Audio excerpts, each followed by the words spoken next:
That's correct? exactly right. That's Yeah. exactly right. And this is why, with practice, what we are basically doing is, our brains are neuroplastic. Neurons that fire together wire together. So when we repeatedly practice, what we are doing is we're forming literally new neural pathways that then can start to shift how we experience the world, that start to make sense and help us see the world from different lenses, right? That moment where today most people see the world often from a place of victim.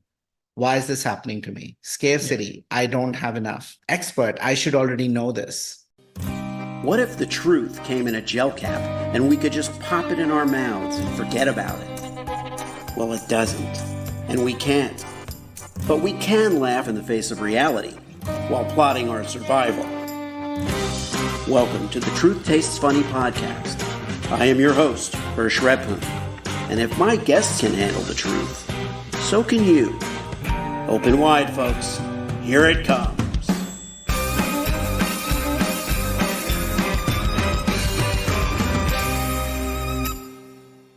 With me today on Truth Tastes Funny is Ashish Kothari.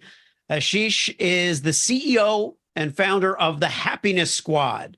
He's the best-selling author of Hardwired for Happiness. And Happiness Squad focuses on helping individuals and organizations integrate the science of flourishing into how they live, work, and lead to operate at their full potential. And prior to starting Happiness Squad, she spent over 17 years at McKinsey and Company, which is one of the leading management consulting firms in the world. And I'm sure he has some very interesting stories to tell us about how he supported thousands of leaders during that time. Ashish, welcome to the Truth Tastes Funny podcast. It is such a joy, Kirsch, to be with you. And when Mervyn connected us and said, Truth Tastes Funny, I'm like, yes, I would love to be on that show and meet you. So yeah, thank you. Thank you for having me. Thank you. Thank you. So let's start with happiness and joy and what brings joy to you and how that became so central to your life's work. Yeah. So listen, I think for me, there are different components of different elements that bring me joy, right? Number one is the work that I'm doing in this half of my life, which is all around helping people be happier, healthier, and live with more love and meaning, right? So meaning in my life, like every day I wake up and the work I'm doing is so tied to, what the alchemist would call your inner legend, right? Your purpose, your why. I think the second, relationships are a core ingredient of what makes me happy and keeps me happier. I have a lovely family, my wife. I've known her for 16 years and I love her more every day than the day before. We have a 14-year-old boy. We have a 9-month-old pug. I have lots and lots of friends. Like relationships have always been at the heart of me, my essence, and hence the work that I do. So that's always been a really, really important ingredient of happiness and flourishing for me and into the research. The third is my practice around mindfulness, gratitude, self-compassion. So these are practices that I have a core part of my day. I start my days with mindfulness. I end my days with what's 2 or 3 good things that happened today. And I've learned, ways to integrate overall well-being, movement, spending time in nature, etc., that continue to feel my source, continue to fill my cup. And then the last one I would say is, it's been a journey, but truly living with a mindset of surrender, living into a mindset of equanimity, right? Kind of choosing to take the middle path and staying on that path. So not getting too excited, not going after things that we crave and not going away and pushing away things that we don't want. Just it's these practices that that I've been living into over the last 7 years that shifted me, Hirsch, away from fear and anxiety, feeling not satisfied in life, even I had everything I wanted, to a place where, I wake up and you can like literally 2 minutes after waking up, you ask me, how are you? Till the point I go to bed, if you ask me, how are you? It doesn't matter what's happening out there. What you'll hear from me is I'm awesome. Yeah. Because I truly feel that. I feel blessed, grateful all the time. And that's by the way, Ashish, one of the things that I've noticed is when, we get up in the morning and we can it's easy enough to get out of bed and start out with that good intention, and to be great and have gratitude and mindfulness and do that. And then it's a question of whether we let the circumstances dictate to us whether that stays in place or whether something changes. So, for example, you get out of bed, you step on a tack or you step on something, you have just gone through 15 minutes of all the great thankfulness and prep. And now you stepped on this tack, you have a tack in your foot. Are you going to maintain that sense of, okay, it's all right, I'm going to roll with this, I'm going to go with this, or is everything going to change? And that tack in your foot could be bad news, could be somebody disgruntled, could be something happens with your neighbor, could be anything, right? Yes. But that thing happens, and then do you stay in that, and how do you stay in that zone that no matter what happens, you're going to maintain that equanimity? Yeah, exactly, Harsh. And that's why in our work, the work we do is helping people be happier and thinking about joy and joyfulness as a base state of being, not as an emotion, Right. right? So when you step onto a tack, of course, there'll be pain, there will be suffering in the moment, but we don't have to let that external world experience manifest internally into, taking us completely off. And if we do get off, right, because let's say, of course, it hurts and you're like, oh my God, this is so hard. How do we not wallow in it? How can we bounce forward from it a lot faster? Because life has suffering, right? Buddha, in all of his, wisdom traditions and teachings, was like, life has suffering. Life will never not have suffering. We all get old. We all fall ill. We all are going to lose those we love around us and lose our things. That's a part of life. But how can we meet whatever's coming to us from a complete place of surrender, not asking, why is this happening to me, but why is it happening for me? What can I learn from this? How can I move forward? That's at the heart of what we can cultivate and we can practice. And we practice it in those moments continuously so that when that tack hits our leg or we step on that tack, we can exercise it, right? You learn to swim in a swimming pool, not when you're drowning in an ocean. Right. And that's what this work can do. And it is real practice because, and I write about this in my book, and this is at the heart of our program, Rewire. You have to practice and you have to practice hard because our brains through which we are experiencing the world didn't evolve to keep us happy. They evolved to keep us safe. Our base state of the brain is a negativity bias.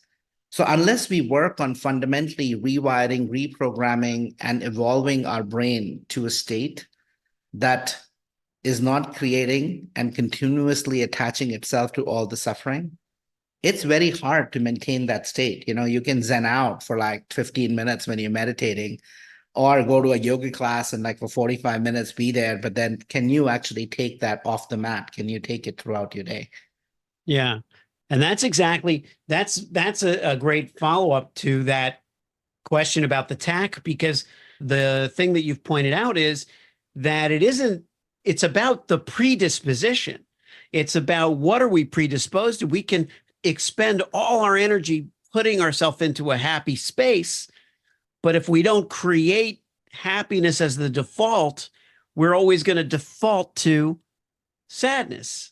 That's right. That's what it sounds like, you're saying, because the wiring is negative bias. And that's proved itself in, why is bad news so popular? Why are people so drawn to violence? Why are people so drawn to watching a car wreck, so to speak, because we haven't rewired ourselves. Now, the question would be, Why are we wired to a negative bias?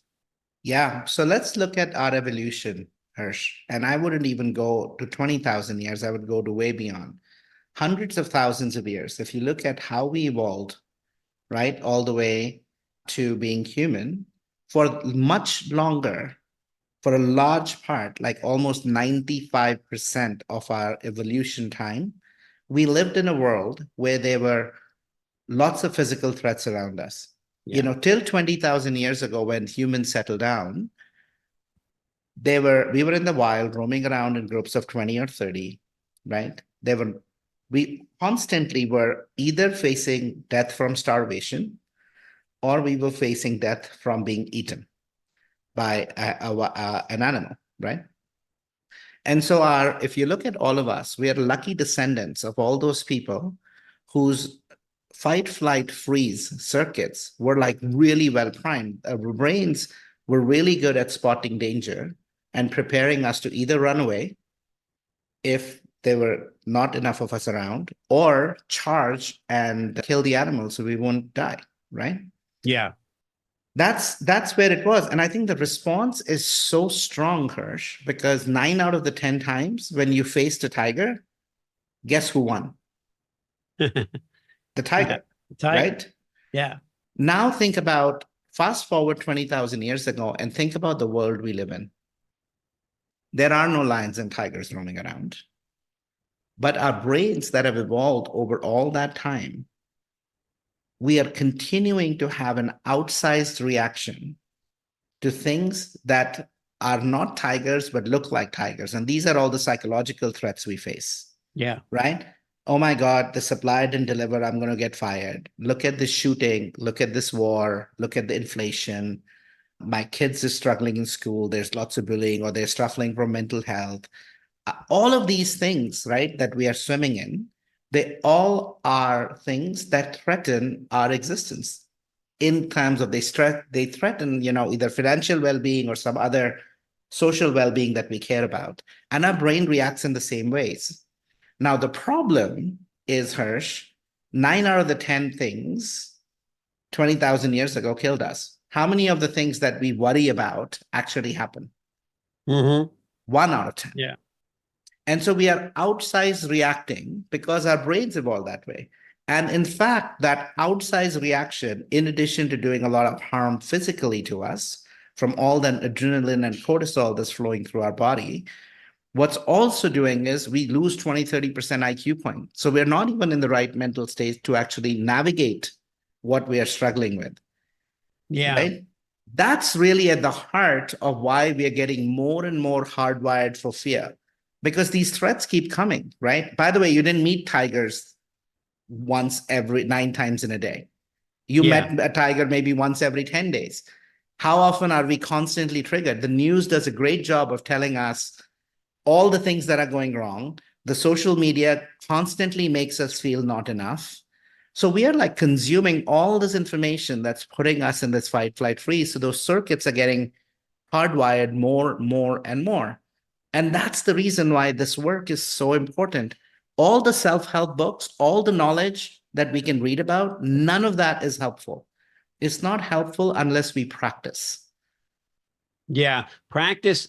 I like that, because when we try to intellectualize these things, it's great. We can have a conversation, check off all the boxes. We've talked about it. Great. We're in agreement. We should think this way, or we should behave this way. But without the practice, we're not training. We're just intellectually accepting something.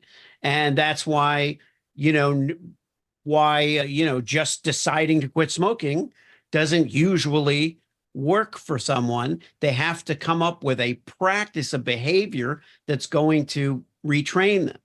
That's correct? Exactly right. That's exactly right. And this is why, with practice, what we are basically doing is, our brains are neuroplastic. Neurons that fire together, wire together. So when we repeatedly practice, what we are doing is we're forming literally new neural pathways that then can start to shift how we experience the world, that start to make sense and help us see the world from different lenses, right? That moment where today most people see the world often from a place of victim. Why is this happening to me? Scarcity. I don't have enough. Expert. I should already know this. You know what I mean? So there are all of these things that we put on ourselves versus, mindset. So what can I learn from this? What is the smallest thing I can take, regardless? I don't control this happened to me, but how can I move forward? How can we take more responsibility? Cognitively, you get it, but unless you repeatedly practice this, you find a moment you're struggling, you step back and say, how am I responsible for what's happening and what action can I take? You do it continuously 5, 6, 7 times a day. You do it every day for 30, 60, 90 days. Now you start to build a reflex. When something happens, you go into what can I do about it rather than why is this happening to me? Yeah. Now, on that note, share a little about how Happiness Squad goes about creating this change. Yeah, beautiful. So look, my insight was the following, Harsh, as I stepped into this world. My first why, right? Why was there are 8 billion of us who are operating from a place of fear, scarcity, and we are not there's a large number of us who are not at a stage that can thrive in complexity. By the way, this work is validated at Harvard. Only 20% of individuals are at a stage of development to thrive. Others are barely surviving in today's world. The second insight I had was these 7 point whatever, 8 million, let's call them, are operating out of habits, 50 to 90%, right? In fact, when I looked at that, Hirsch, I can tell you 3 habits that we have built in the last 25 years that are the heart of why we're struggling right now. Our GDP is much higher than it was 25 years ago. The life-saving advances we've made in 25 years are much higher, so we're living longer. We are more connected in the last 25 years, but we are lonelier. And we are doing things so much more efficiently, and yet we are busier than ever, right? So talk about habits. 25 years ago, nobody would wake up and the first thing they would do is check their phone and either see all the news that kind of triggers us or go to social media that triggers you. Because there were no phones with email.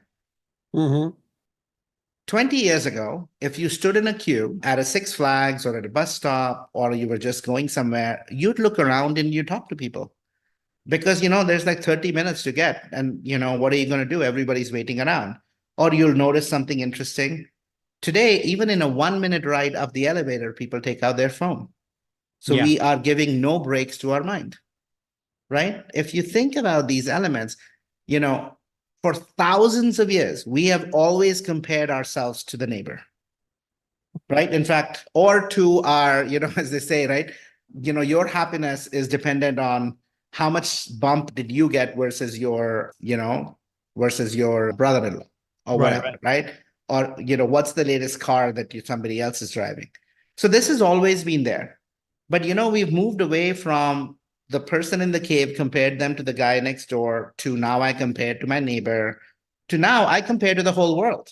I compare my life to the whole world, whether I share anything with them or not. And I let feelings of not enough, I let feelings of, oh my God, they have a great life.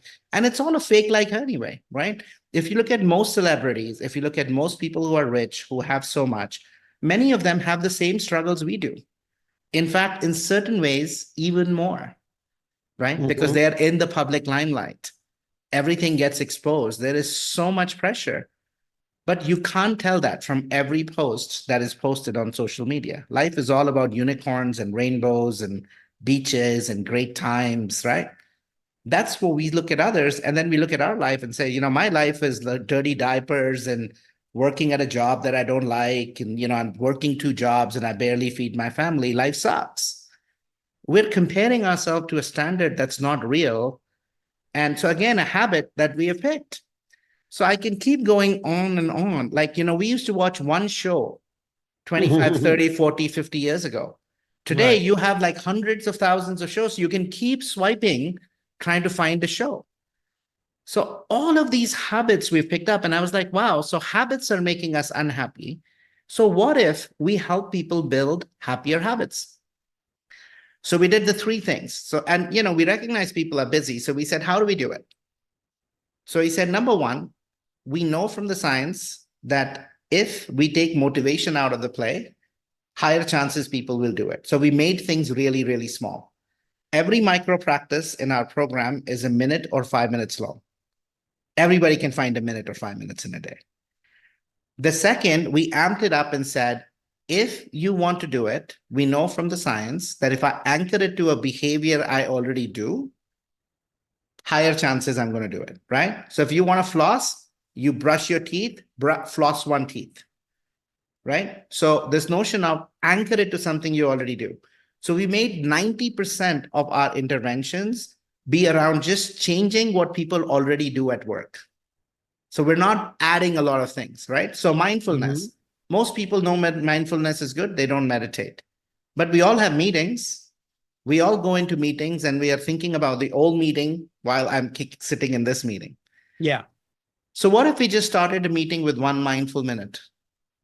Many oil and gas companies kick off meetings with safety minutes, right? There's a safety minute. Here's where you go for a hurricane. Here's where you go for a fire, because loss of life is a big deal and they want 0.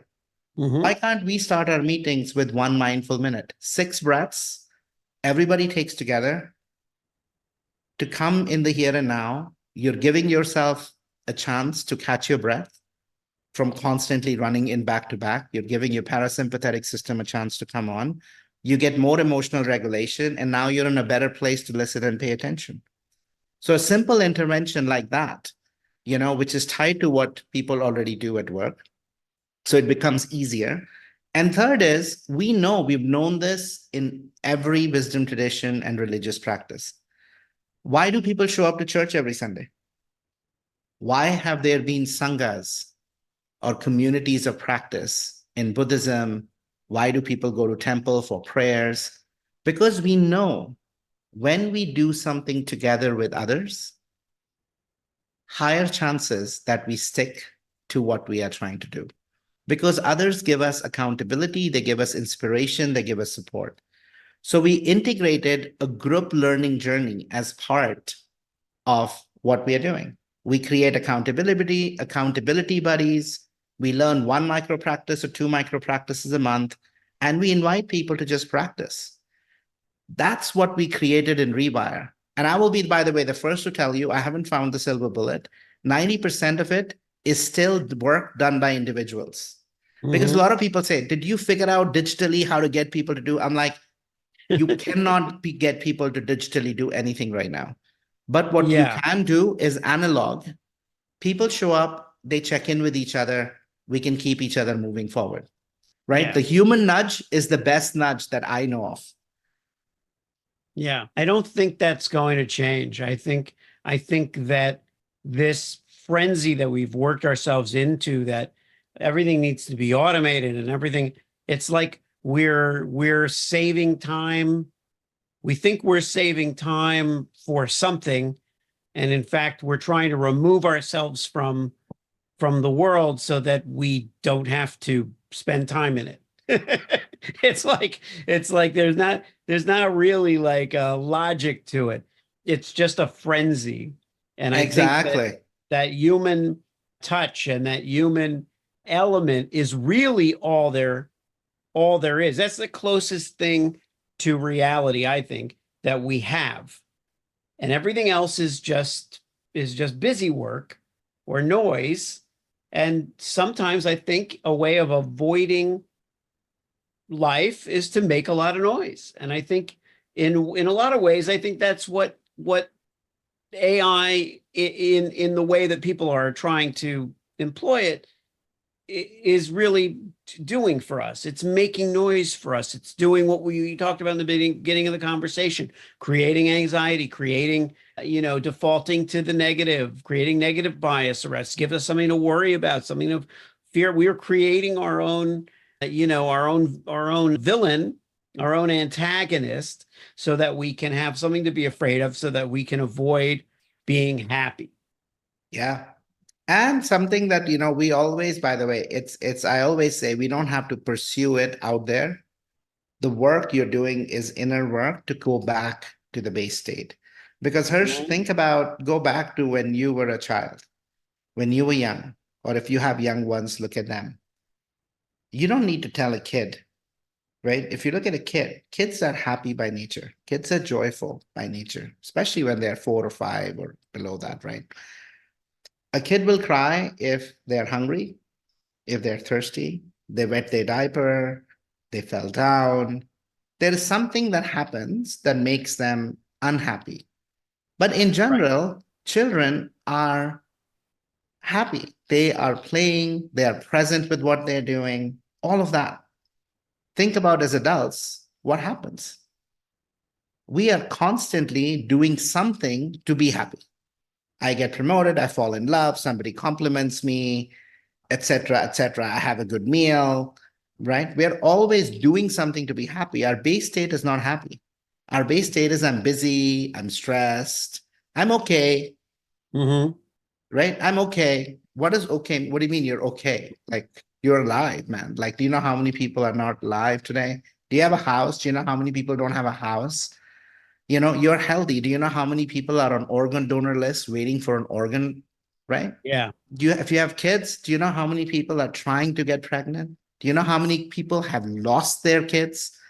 I mean, we are all living this magical, gifted life, uh, especially in the West, right? When people say, I'm okay, especially Yeah. those who have so much, is an important invitation to connect back and actually count our blessings and count how much we have. Yeah, I'm hanging in there. Hanging in there. Same old thing. So, you know, let's talk about this for a second, which is, you know, there's living in the moment, there's being happy in the moment, and there's being in a state of, you know, rewiring to a state of joy as a base.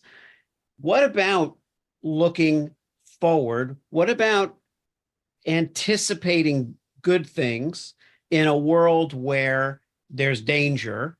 Maybe it's not tigers like we used to have, but there's dangers, there's things on our mind that are real, because it's like that. It's like what you said, you know, you could be surrounded by all the things that might happen, but the number of bad things that actually will happen is a fraction of that. But how do you look ahead and plan for a future in a world that brings so much threat with it? Yeah. So great question, right? Because sometimes this work can be thought that, okay, so you're basically saying put your head in the sand and like, you know, be happy with whatever you got and don't. No, it's not about not taking action. But it's a simple thing like that. This is the way I say it. We should think about, first of all, explicitly separate ourselves from thoughts, from our worries. So we can observe them as objects. We can feel, are they real? What will be the effect if this comes true? What can I do to prevent this from happening? Right? But we can do that from a calmer, centered place versus from a place of anxiety. Right? So we kind of step away from it. We recognize it's a thought. We analyze it. We plan for it. And you know, I read this beautiful adage, which is really at the heart of what I was going to say, what I'm saying here. If there is something that is worrying you, ask yourself this question: can you do something about it? If you can do something about it, do it and stop worrying about it. And if you can't do anything about it, then why are you worrying about it in the first place? That's going to happen. So just accept it and say, what can I do from it? What can I learn from it? Where can I go from it? Right? Because, you know, I don't know about you, but I think when I look back at my life, Hirsch, those moments when I was tested, when I went through the fire, in those moments, they were very painful. But when I've looked back at them, they've all carried with it the gift. And I would never give up those hard experiences because I think they would take a big part of who I am right now and what I'm able to do and where I'm going. Yeah. So I think a big part is acceptance, planning, reframing, and not ruminating continuously on something that out there we think it's going to happen. Because, you know, again, 9 out of 10 times, It's not going to happen. But 1 in 10 times, if you've planned it, 9 out of 10, it'll go okay. Yeah. And where we go with it, with these possibilities, is so there's so much more within our control than what we realize. And the things that are, like if you can do something, what can you do about it, or what can you learn from it? Those are really the only two things you're saying, only two things you have to look at. That's What it. can you do about it, or what can you learn from it? Yeah, and maybe a third one, because I do think this one is also an important one, and I should have said it, which is, and if you can't do anything about it, is there somebody who can? Who can, yeah. Because we also in the US, in many parts in the West, to some extent now also in India and other places, we put so much focus on the self. We have forgotten that we live in a fundamental state of interbeing with others. We have friends, we have family, we have neighbors, we have experts. There are so many people that we can reach out to seek advice, seek expertise, seek help. We don't have to go through life alone, friends. And even if you don't have anyone, you can always find someone. Remember, 60% of people experience loneliness. So if you're in a room, 6 out of 10 people at some point are feeling alone, even when they're together. Around, I think, 13% of Americans say they have no one they can turn to. They have no one they can turn to share their suffering. That means 1 in 10. Go ask 10 people. Maybe you'll find one. That's just numbers, right? So take action. If you don't have anybody, invest in relationships. Start to get to know. Volunteer at a charity. Talk to somebody rather than being on the phone, and ask how they're doing, right? I think we can find these moments of connection at work, at places where we spend time, and we can build a vibrant community. We are stronger together than we are as individuals. And I think that can help us too. Thanks so much for tuning into Truth Tastes Funny. If you enjoyed the experience, please leave a 5-star review and share this podcast with your friends.